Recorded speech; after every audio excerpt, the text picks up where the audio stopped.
अरविंद बनवाल BBDSS मटियों गाजीपुर से आप सभी मेरे study channel study lead by Arvind sir के दर्शकों को हार्दिक शुभकामनाएं। आज हम अपने समांतर श्रेणी संबंधी वीडियो का अगला पार्ट, जिसमें समांतर श्रेणी से प्रमेय से संबंधित प्रश्नों के बारे में अध्ययन करेंगे। तो जैसा कि हम जानते हैं, समांतर श्रेणी यानी ऐसी श्रेणी जिसके प्रत्येक पद एक नियमित अंतराल के बाद प्राप्त होते हैं, अर्थात प्रत्येक दो पदों के बीच निश्चित एक अंतर होता है, समांतर श्रेणी होती है। अब यदि समांतर श्रेणी की तीन संख्याएं लेनी हो तो हमेशा हम a माइनस डी, a और a प्लस डी लेते हैं। यदि समांतर श्रेणी की पांच संख्याएं लेनी हो तो a minus two D, a minus d, a plus D और a प्लस टू डी लेते हैं। यदि समांतर श्रेणी की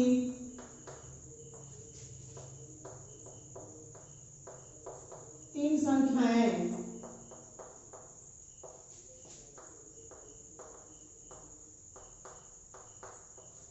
लेनी हो तो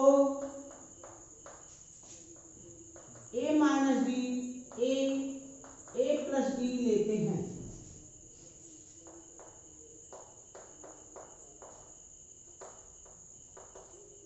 यदि समांतर श्रेणी की चार संख्याएं लेनी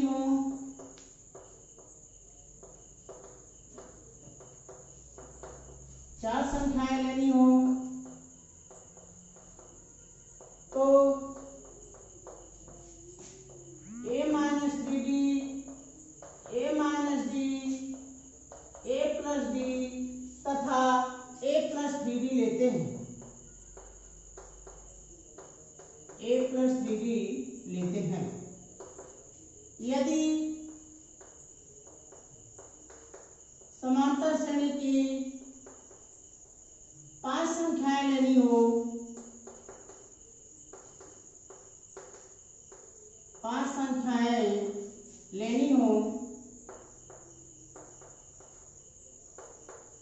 तो a minus two D, a minus D,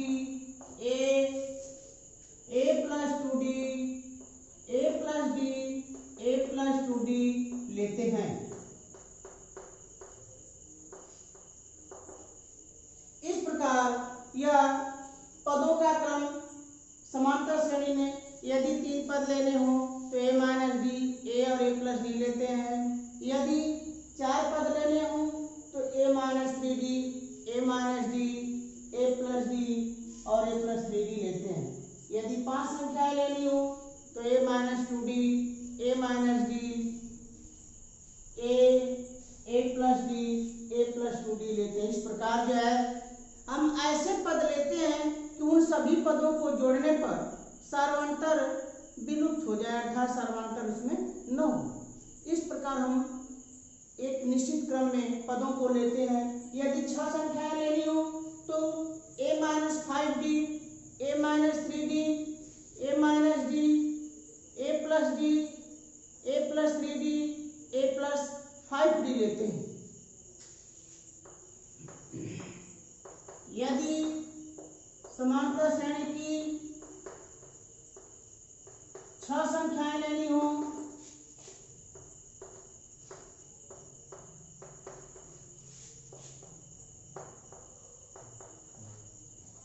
तो a minus five D, a minus three D, a minus d, a plus D, a plus three D, a plus five D लेते हैं। अब इनसे संबंधित प्रश्न। अब हमारा पहला प्रश्न, ऐसी तीन संख्याएं बताइए जो समांतर श्रेणी में हो और जिनका योगफल 21 तथा अंतिम दो संख्याओं का गुणनफल 63 हो। तो चूंकि यह प्रश्न हमारा ऐसा है कि इस प्रश्न में समांतर श्रेणी की 3 संख्याएं लेनी है।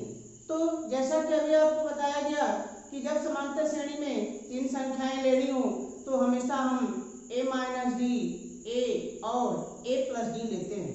तो मानेंगे कि माना समांतर श्रेणी की 3 संख्याएं, माना समांतर श्रेणी की 3 संख्याएं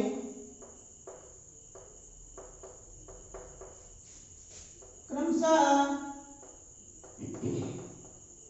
a minus d, a plus D हैं।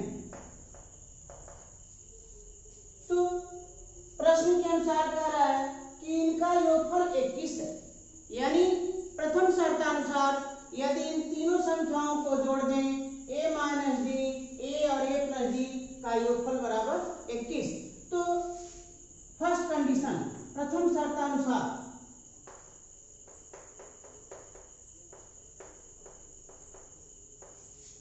a minus d plus a plus d equal to 21।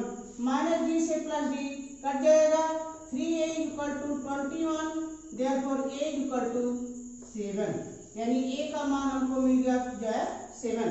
अब दूसरी शर्त के अनुसार प्रश्न में कह रहा है कि अंतिम दो संख्याओं का गुणनफल 63। तो अंतिम दो संख्याएं हमारी हैं a और a प्लस डी। तो द्वितीय शर्तानुसार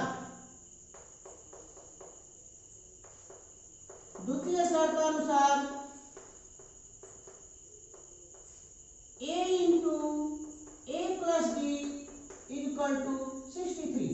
अब a का मान हम रख देंगे 7, तो 7 फिर ब्रैकेट में 7 प्लस डी इक्वल टू 63।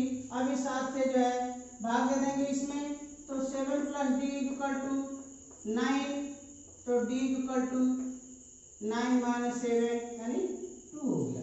अब a का मान 7 मिल गया और d का मान 2 मिल गया, यानी ऐसी समांतर श्रेणी जिसका a का मान 7 और d का मान 2, अर्थात चूंकि संख्या माने हैं a माइनस डी, a और a प्लस डी। तो पहली संख्या a माइनस डी, तो इसमें a और d का मान रख देंगे।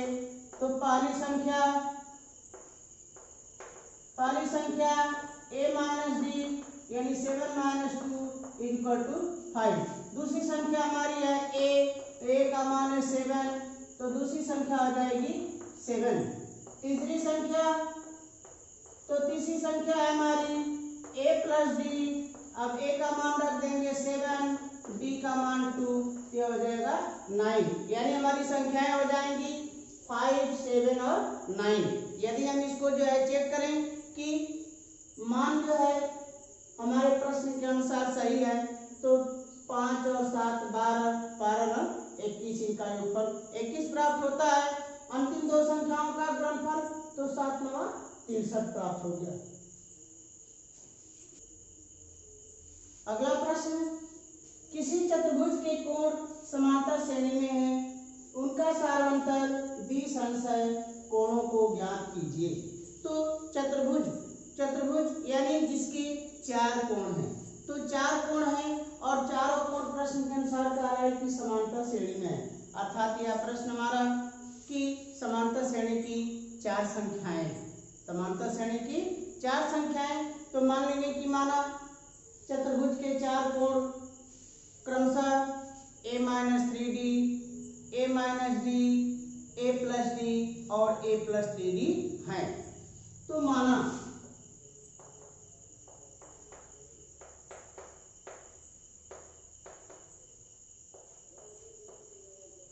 चतुर्भुज के कोण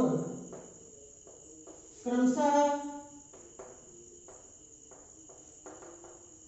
a minus 3d, a minus d, a plus D और a प्लस 3d है। कराए सारांतर 20 अंश है, सारांतर 20 अंश अर्थात d का मान 20 अंश। कोणों को ज्ञात कीजिए, कोणों को ज्ञात कीजिए। तो प्रश्नानुसार जैसा कि हम जानते हैं कि किसी भी चतुर्भुज के चारों कोणों का योग, किसी भी चतुर्भुज के चारों कोणों का योग सदैव 360 अंश होता है।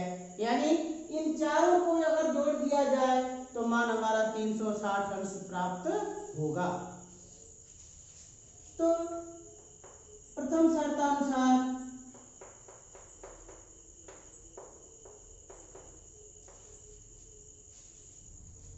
a minus 3d plus a minus d plus a plus d plus a plus 3d बराबर 360 अंश।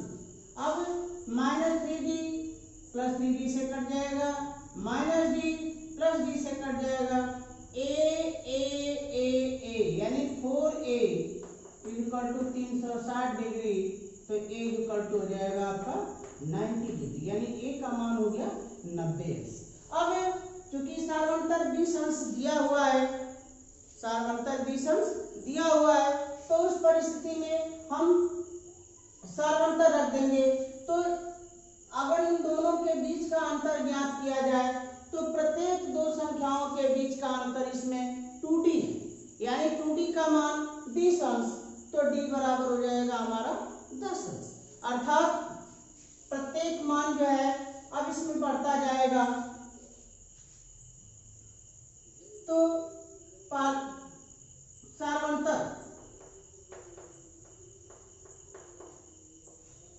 सार्वंतर बराबर 20 अंश, a बराबर 20 अंश, तो d का मान हो गया 10 अंश, यानी 2d बराबर 20 अंश, तो d बराबर 10 अंश। अब रख देंगे पहला कोण, तो a माइनस 3d, यह हो जाएगा हमारा 90 माइनस 30, यानी हो गया मान हमारा 60 अंश। दूसरा कोण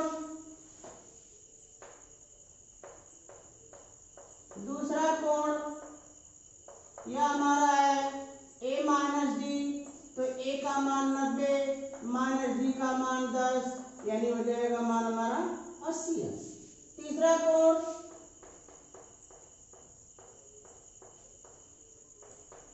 कोण है हमारा a प्लस d, तो a प्लस d, a का मान 90 और d का मान 10, यह हो गया हमारा 100 अंश। चौथा कोण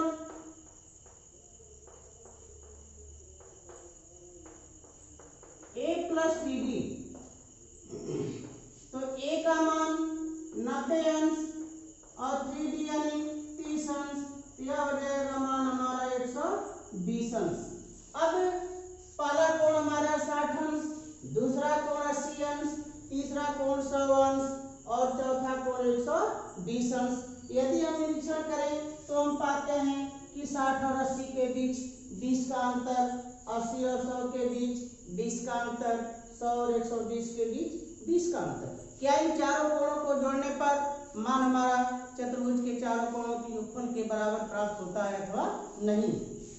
तो 60 और 80 140 और 100 जोड़ दिए 240, फिर 120 जोड़ दिए तो 360, अर्थात यह प्रश्न हमारा इस प्रकार हल हुआ।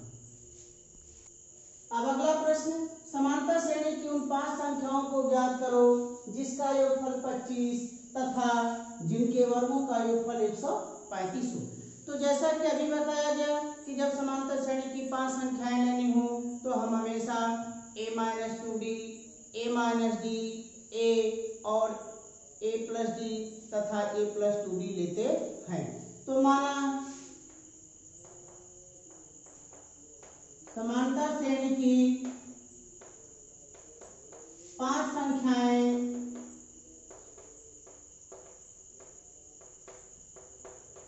क्रमशः a minus 2d, a minus d, a plus d तथा a प्लस 2d हैं।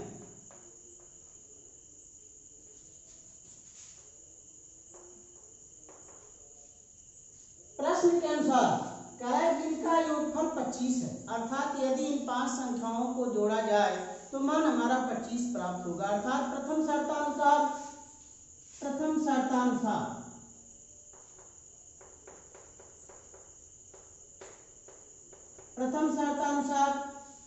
a minus 2d, a minus d, a plus d और a प्लस 2d बराबर 25। तो a minus 2d plus a minus d plus a plus a plus d plus a plus 2d और यह बराबर हो गया 25 के। तो माइनस 2d से प्लस 2d कट जाएगा, माइनस d से प्लस d कट जाएगा, ए यानी हो गया हमारा 5a।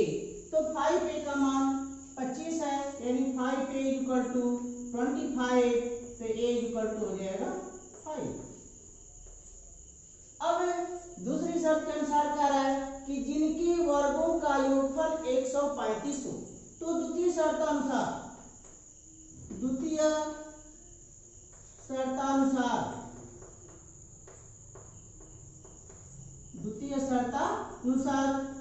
a minus 2d whole square plus a minus d whole square plus a square plus a plus d whole square plus a plus 2d whole square बराबर 135 के। अब इसको हम सरल करेंगे तो a square plus 4d square minus 4ad plus a square plus d square minus 2ad plus a square plus a square plus d square plus 2ad plus a square plus 4d square plus 4ad और यह बराबर मान हमारा 135 के। अब minus 4ad से plus 4ad cut जाएगा, minus 2ad से प्लस 2ad कट जाएगा, a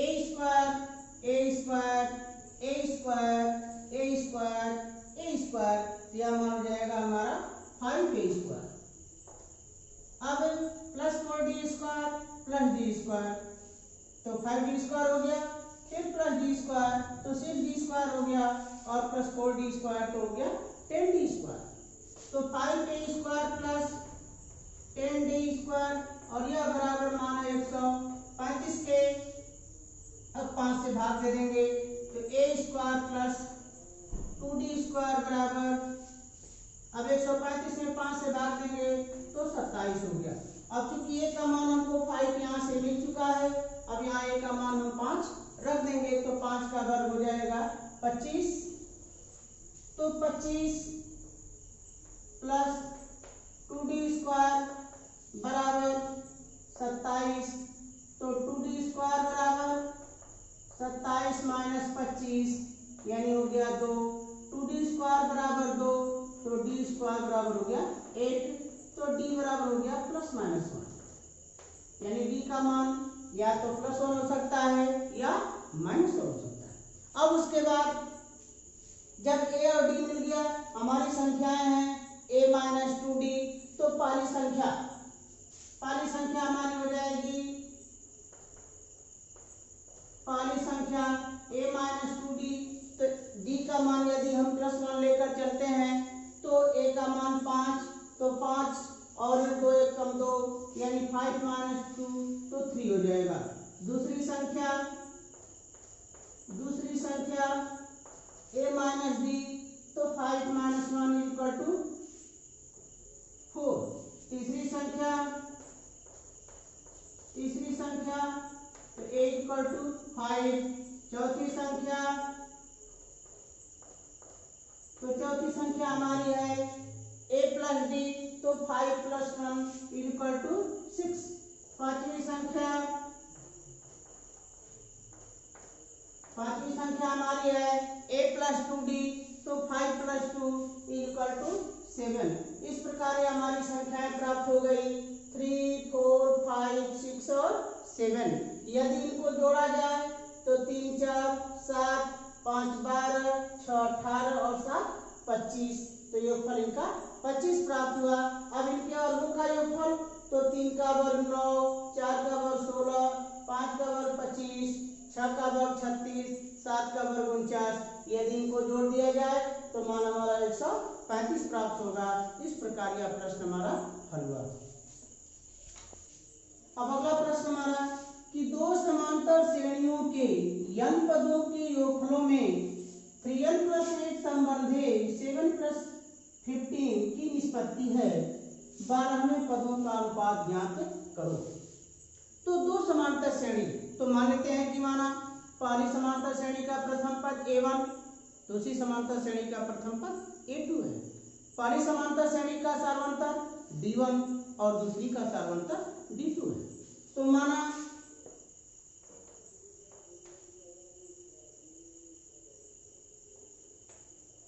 पहली समांतर श्रेणी का प्रथम पद a1 तथा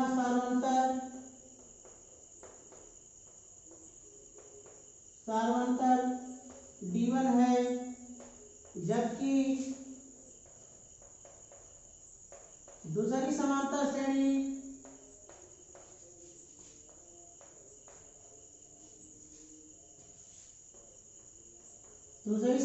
श्रेणी का प्रथम पद a2 तथा सार्वंतर d2 है।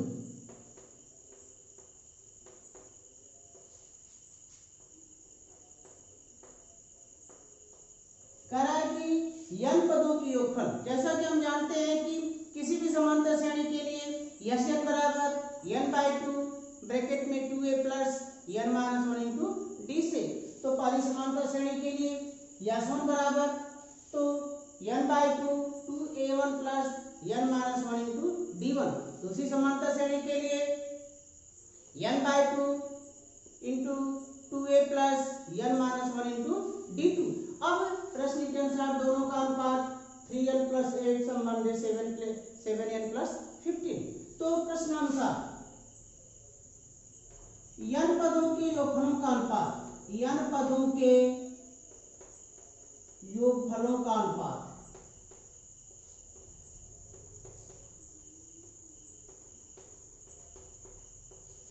n पदों के योगफलों का अनुपात यह हो गया हमारा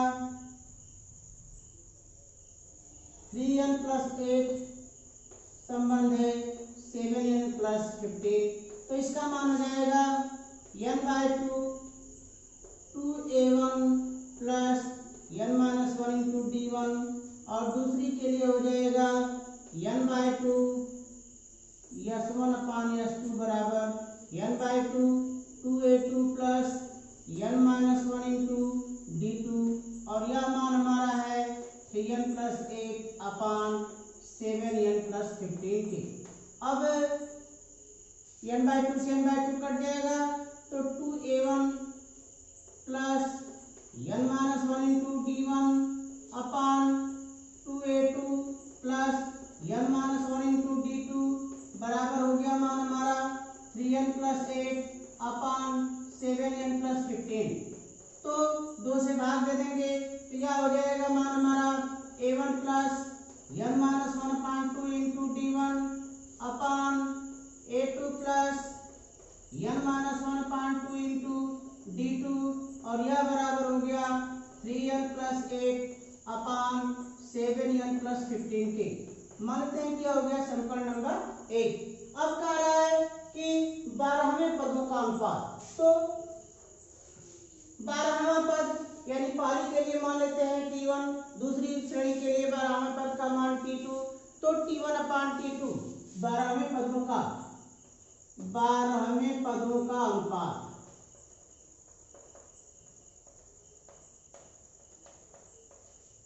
तो t12/t-12 या t1/t2 भी कह सकते हैं।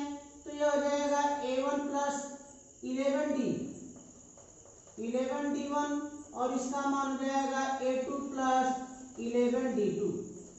यदि हम दोनों समीकरणों की तुलना करें दोनों की तुलना करें, अगर यह मान इस मान के बराबर है तो यह जो मान होगा वह इसके बराबर होगा।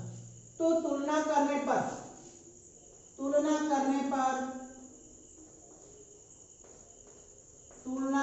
पर अब a1 के स्थान पे a1 d1 तो n-1/2 के स्थान पर यहाँ 12 है, अर्थात कह सकते हैं कि n-1/2 = 11, तो n-1 = 22, तो n हो गया हमारा मान 23।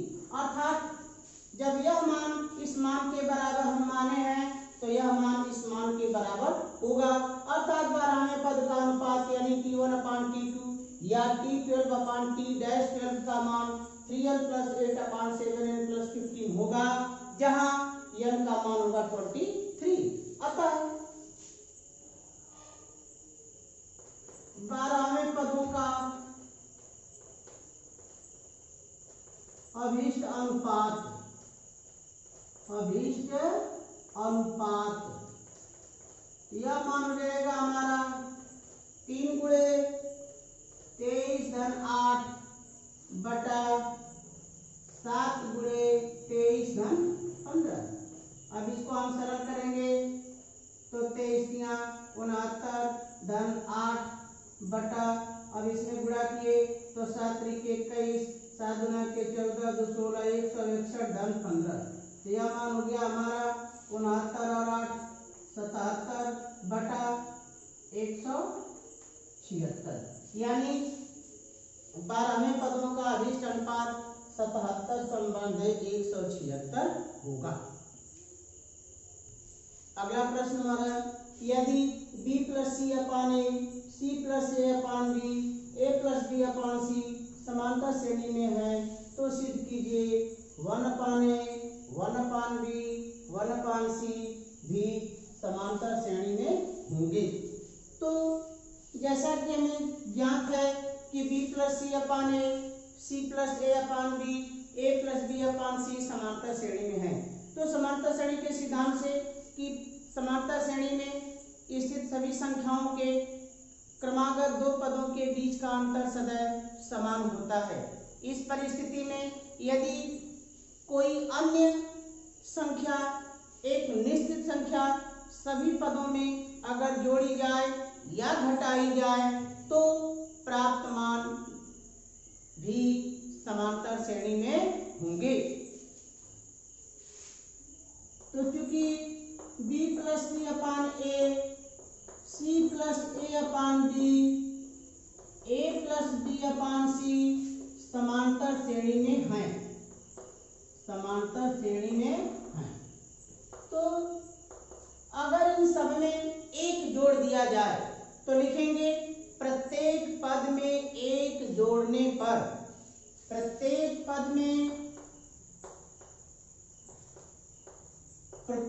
पद में एक जोड़ने पर, तो जब हम प्रत्येक पद में एक जोड़ देंगे तो यह हो जाएगा मान हमारा b + c/a + 1, c + a/b + 1, a + b/c + 1 समांतर श्रेणी में होंगे, अब यदि हम लसा ले लें, एलसीएम लेंगे तो मान हमारा प्राप्त हो जाएगा b + c + a/a, b + c + a/a, c + a + b/b, a + b + c/c भी समांतर श्रेणी में होंगे,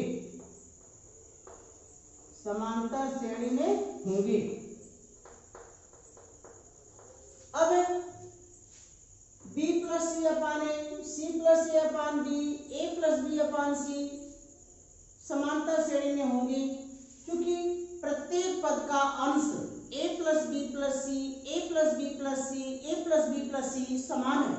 अर्थात यदि ऐसी परिस्थिति कि किसी समांतर श्रेणी के सभी पद अगर समान हो या किसी समांतर श्रेणी के सभी पदों में किसी एक निश्चित संख्या से भाग दिया जाए तो प्राप्त मान भी समांतर श्रेणी में होंगे।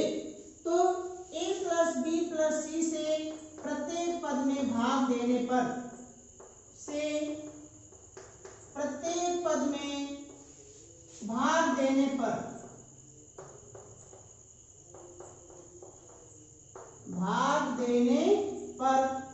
यह हो गया हमारा, जब भाग देंगे तो a plus b plus c cut जाएगा, मान हो जाएगा हमारा 1/a, यहाँ जाएगा 1/b और यहाँ हो जाएगा 1/c।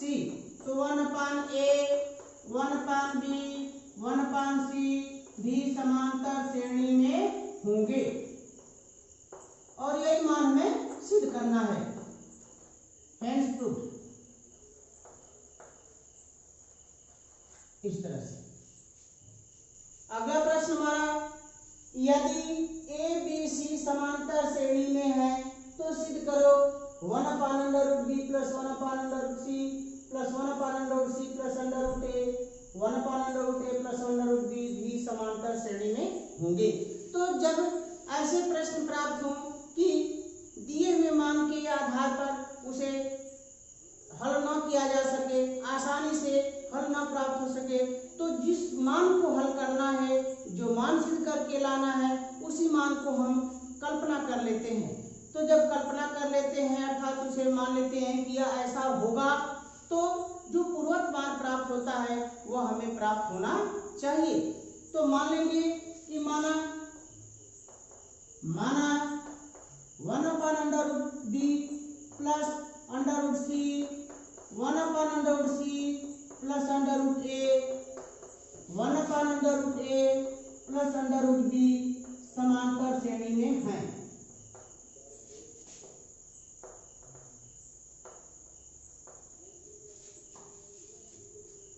अब 1/√b प्लस 1/√c तो संयुग्मी से हम इसमें गुणा कर देंगे।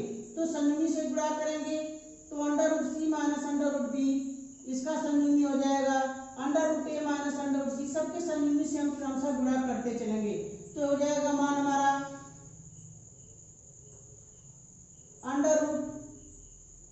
√c minus √b upon √c plus √b into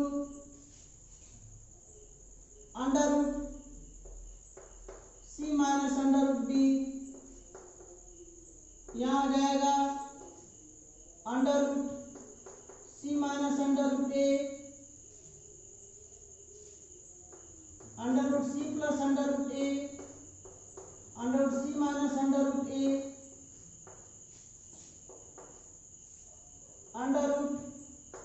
√a minus √b। यहाँ √b माइनस √c से कर देंगे हम गुणा, b c b और ये हो गया हमारा c। तो √a minus √b √a plus √b √a minus √b भी समांतर श्रेणी में होंगे, समांतर श्रेणी में होंगे। तो अब गुणा करेंगे तो √b minus √c upon b minus c √c minus √a upon c minus a √a minus √b upon a minus b भी समांतर श्रेणी में होंगे, समांतर श्रेणी में होंगे। अब b minus c minus a minus b, अब b माइनस c का मान d, c माइनस a का मान d, a माइनस b का मान d, भाग देंगे तो b minus c upon d c minus a upon d √a minus √b upon d भी समांतर श्रेणी में होंगे, समांतर श्रेणी में होंगे। प्रत्येक पद में d से भाग दे देंगे तो √b minus √c √c minus √a √a minus √b भी समांतर श्रेणी में होंगे, समांतर श्रेणी में होंगे। यानी हम कह सकते हैं कि under root a, under root b, under root c भी समांतर श्रेणी में होंगे। तो जब ये समांतर श्रेणी में होंगे तो इनका वर्ग भी समांतर श्रेणी में होगा, अर्थात ए बी सी भी समांतर श्रेणी में होंगे, समांतर श्रेणी में होंगे। तो जब ये समांतर श्रेणी में हो गए और यही मान हमें दिया है, जो कि दिया है, जो कि दिया है, अतः यह मान भी समांतर श्रेणी में होंगे। इस प्रकार इसे हम सिद्ध कर सकते हैं। इसका और एक दूसरा मेथड जिसको हम सिद्ध कर सकते हैं, तो ये मान लेते हैं कि माना ये समांतर श्रेणी में है, तो समांतर श्रेणी के सिद्धांत से, समांतर श्रेणी का सिद्धांत जैसा है कि यदि तीन पद समांतर श्रेणी में हो तो द्वितीय पद माइनस प्रथम पद का मान तृतीय पद माइनस द्वितीय पद के मान के बराबर होगा। तो समांतर श्रेणी के सिद्धांत से 1/√c plus √a minus 1/√b plus √c बराबर 1/√a plus √b minus 1/√c plus √a। अब इसको हम लसा लेकर हल करेंगे तो √c plus √a into √b plus √c, तो यह मान हो जाएगा हमारा √b plus √c minus √c plus √a equal to, अब यहाँ लसा लेंगे तो √a plus √b into √c plus √a, यह आ जाएगा √c plus √a minus √a plus √b। अब इसको जब हम सरल करेंगे √c प्लस a से c प्लस a कट जाएगा, यहाँ आ जाएगा √b plus √c minus √c minus √a, तो प्लस √c से माइनस √c कट जाएगा, तो √b minus √a upon √b plus √c equal to, अब यहाँ आ जाइए √a कट जाएगा, √c minus √b upon √a plus √b। अब फिर यह गुणा करने पर by cross multiplication √b minus √a into √a plus √b equal to √c minus √b into √b plus √c। अब गुणा कर देंगे मान, तो a plus b into a minus b, अर्थात यह वर्गांतर का सूत्र हमारा हो जाएगा। तो वर्गांतर का सूत्र यानी b minus a equal to c minus b, द्वितीय पद माइनस प्रथम पद इक्वल टू तृतीय पद माइनस द्वितीय पद। अतः हम कह सकते हैं कि a b c समांतर श्रेणी में होंगे, जो कि दिया है, जो कि दिया है। अतः जो मान हम माने हैं वह मान समांतर श्रेणी में होगा। अतः 1/√b plus √c 1/√c plus √a 1/√a plus √b भी समांतर श्रेणी में होंगे।